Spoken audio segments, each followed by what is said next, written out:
It's a rivalry that defines the sport. One that everyone points to when asked what makes a good or classic rivalry in college football. The Scarlet and Gray against the Maize and Blue. Two diametrically opposed programs who will meet again to continue a rivalry that has had everything from Heisman statements to pepper spray at midfield. The old horseshoe, Ohio Stadium in Columbus, Ohio. It's the Michigan Wolverines and the Ohio State Buckeyes. Alongside David Palmer and Jesse Palmer, I am Reese Davis. Holly Rose down on the sidelines. We say hello to Holly. Guys, checking in with the Wolverines head coach before the game. He understands the rivalry nature of this game, and he has asked his players to play with poise every step of the way. This crowd can get you off your pace. They can disrupt things at the line of scrimmage. And he said, guys, we have to communicate and stick together in this environment today. Back to you. Thank you, Holly. Really looking forward to this matchup.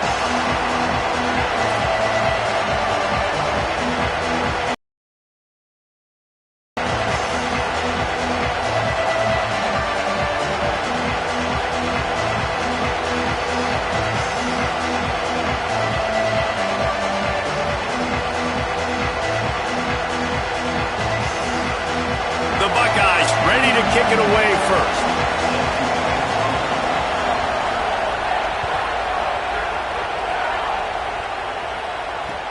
On the move from inside his 5. I love defensively when I haven't done anything and I got them backed up inside their own 10-yard. That's a really great start. Get the crowd involved early in the game. Now come out and play some defense on your terms.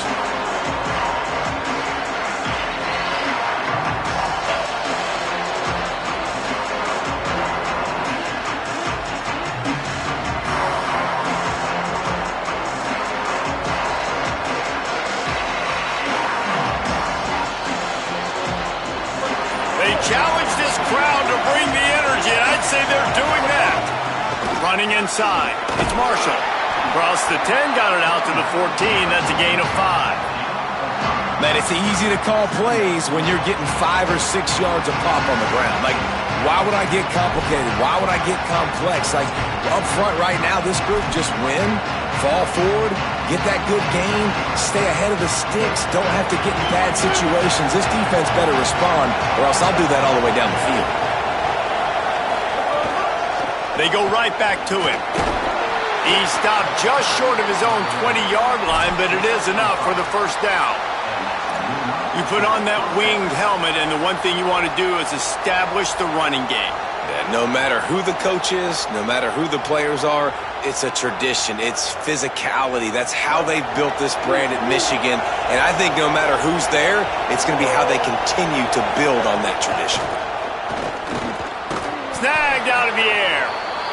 And I love when my quarterback sees zoned and knows exactly where to go with the football. Sees the wide receiver running the drag route, knows when to throw it, pulls the trigger for the easy completion. Just like we expected, this home crowd getting involved right from the start.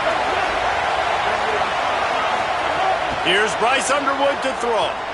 He lofts it high and deep down the left side. And it's incomplete, going for the massive explosive play instead. They're looking at a third down. You hear about shot plays all the time. Offensive coordinators love to take deep shots down the field. They plan them. They plan when they're going to do them. And I bet you we'll plan to see a few more throughout this game. Fairly manageable distance here on third down from the 27. They'll try to pick it up on the ground. He'll make a play on third down. He's got enough for the first as they mark it at the 32.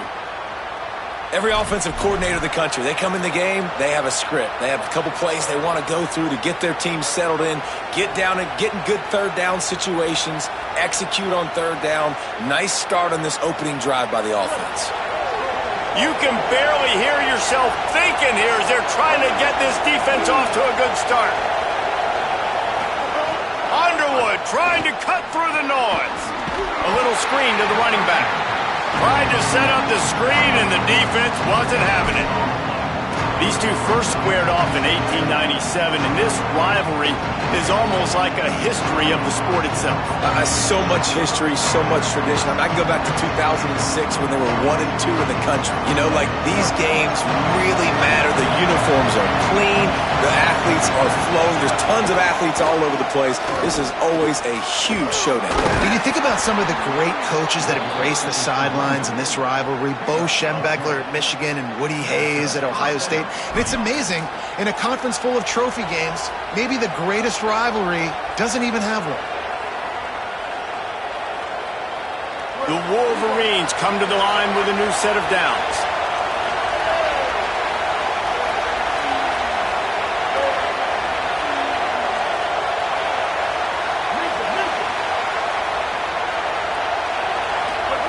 Here's Underwood to throw. Looking to the big tight end. Picked off, and the opening drive is stopped with an interception. That was not on the opening script of plays. The turnover as the defense makes a play early. So now the offense is going to have to regroup. A turnover on the first drive of the game can bruise that confidence a little bit. No doubt about it. It's so hard as an offense to create any momentum and get any confidence early when you turn it over. Fires a bullet. Now it's picked off. Trying to take it back. And a tremendous return will be stopped at the 28-yard line. And I love the way this defense just responded. Sometimes you're over there drinking Powerade on the sidelines. You're ready for your offense to do its thing. They turn it over. You quickly grab your helmet. Sometimes you're discombobulated. And this offense tries to take advantage of that. Defense more than ready. Grabs the momentum right back in this football game. Back-to-back turnovers. They didn't get a push at all on that one. It'll be no gain on the play. There's so many great rivalries in college football, guys, but I think this one, because of the disdain and the excellence, sort of rises to the top. Yeah, I mean, listen, there are great rivalries scattered all around this country. In-state rivalries, interconference rivalries, a great history, great pageantry. But I think what makes Ohio State versus Michigan unique is the fact that more often than not, these are two teams competing for national championships at the end of the year, and this game really does determine the national landscape.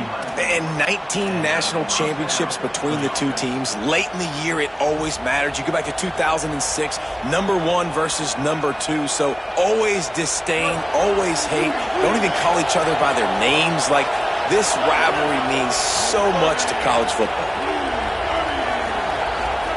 Underwood fires to the tight end. They get it down to the 7 on that pass play, in prime position for a score. Well, you're seeing the balance this offense has and how they can create explosive plays in a variety of ways. We just saw one come in the run game, and now you see one coming in the passing game. I'll tell you, they've got this defense on their heels. Second down coming up on this red zone opportunity.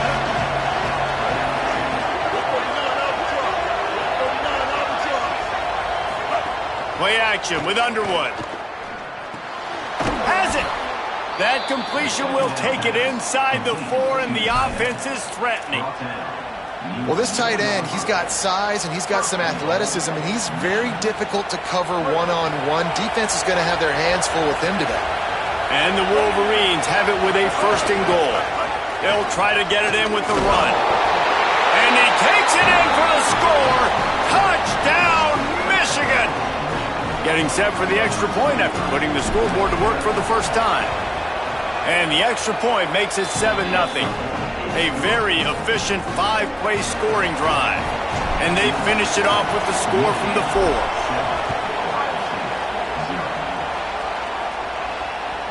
The ball bounces through the end zone, and it will be a touchback.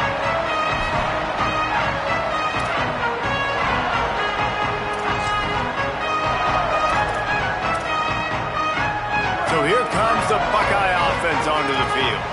Well, the good news about this drive, Jesse, it can't go worse than last time through a pick on the first play. No, it certainly can't. I think one good way, David, to help your quarterback turn the page is just find him an easy completion here and let him get back into a rhythm. Yeah, or find him an easy handoff. Just hand the football off, maybe get the ground game going, maybe jumpstart this offense a little bit. That's a really nice throw. You think about being the starting quarterback at The Ohio State University with all the great players they've had here recently, what this offense expects from you. This is explosive passing attack. You've seen that now in recent years. They push the ball vertically down the field. This guy has the skill set. That's why he's out there on the field right now.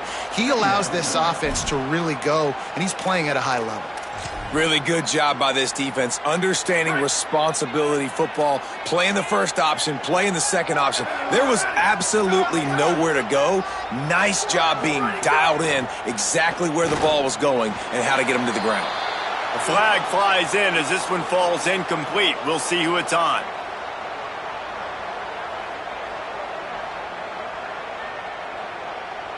So the decision has been made, and the coach will take the penalty.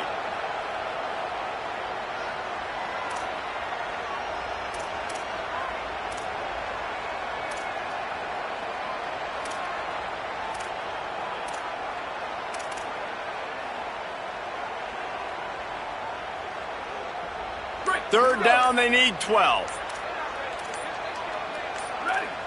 Ready, go. Sayin from the gun on third down. Going deep. Makes the grab inside the 30. Just what they were looking for. A huge explosive play, and they're inside the 15 at the 13-yard line. That's what's so scary about this offense. They've got guys in the perimeter that can change the game in one single play, and you saw it right there. Too much speed on the perimeter to create that explosive play. Pulled down at the 11-yard line as they inch closer and closer to pay dirt. I think there's a couple schools of thought in how you run the football and how you throw the football. Like some people say, I run the football to set up the throw, right? To get people aggressive. But this offense kind of took it the other direction, right? They came out throwing the football, now softened them up. Now let's see if they can start to get that ground game going. Going to work on second down in the red zone is still some ground to cover to pick up that first down.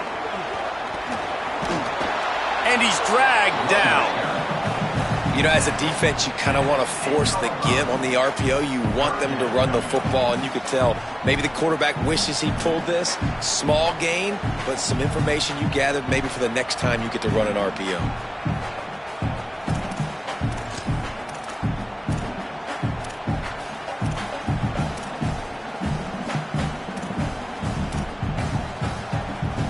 The terrain gets rough this deep in the red zone. Third down, they can't pick up the first without scoring. Sayin from the gun on third down. He's got it. And he was dying to push his way in there, but he's knocked down at the 3.